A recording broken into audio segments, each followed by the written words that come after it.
क्रांती news, आवाज सर्वसामान्यांचा।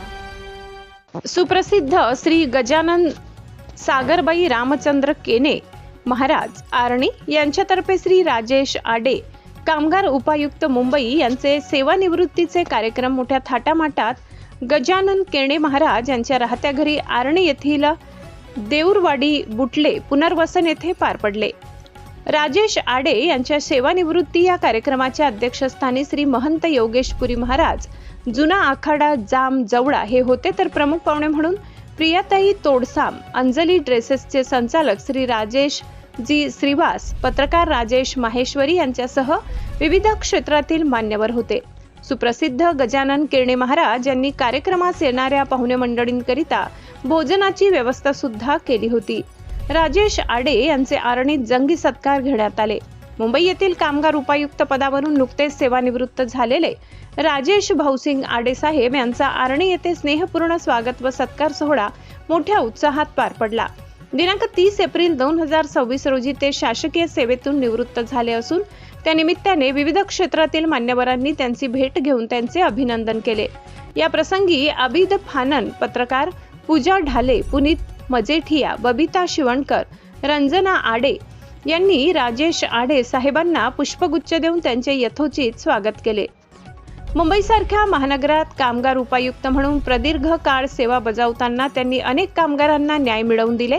त्यांचा हा अनुभव समाजासाठी मार्गदर्शक ठरेल अशा भावना यावेळी व्यक्त करण्यात आल्या। सत्कारकर्त्यांनी आडे यांच्या आगामी सामाजिक, राजकीय आणि आध्यात्मिक प्रवासासाठी मनःपूर्वक शुभेच्छा दिल्या।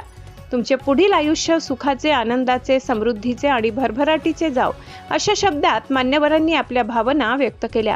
या छोटेखानी परंतु प्रभावी कार्यक्रमाला परिसरातील नागरिक आणि हितचिंतक मोठ्या संख्येने उपस्थित राहून शासकीय सेवेतून निवृत्त झाले असले तरी सामाजिक क्षेत्रात आडे सदैव सक्रिय आहे असे मनोगत आरणी तालुक्यातील शहरातील नागरिकांनी व्यक्त केले आहे। महाराष्ट्र क्रांती न्यूज प्रतिनिधी रंजना आडे, आरणी, यवतमाळ। सर, आपण मुंबई कामगार उपायुक्त म्हणून आजपर्यंत कामगारांना सेवा दिली, परंतु आपण आज या पदावरून सेवानिवृत्त झालेले आहे।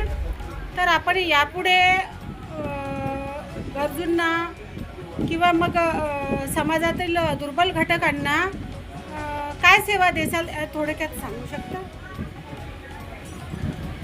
मी 20 एप्रिलला शासकीय सेवेतून निवृत्त झालेला आहे, पण खऱ्या अर्थाने आता माझा सामाजिक सेवेचा सुरुवात झालेली आहे। या सामाजिक सेवा करताना गरजू, वंचित, कष्टकरी, शेतकरी यांच्यासाठी जे काही योजना असेल, शेतकऱ्यांना जे काही लाभार्थी योजना असेल त्याच्यापर्यंत पोहोचण्यासाठी मी माझे प्रयत्न राहणार आहे आणि त्याच्या योजनाबरोबरच त्यांच्यामध्ये शैक्षणिक आवड कशी निर्माण होईल, धार्मिक आवड कशी निर्माण होईल या आणि बालसंस्कार कसे करता येईल याबाबत आम्ही माझे प्रयत्न राहणार आहे।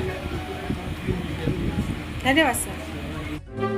अशाच नवनवीन बातम्या पाहण्यासाठी आमच्या महाराष्ट्र क्रांती न्यूज या यूट्यूब चॅनलला लाईक करा, सबस्क्राईब करा आणि बेल आयकॉनला प्रेस करा।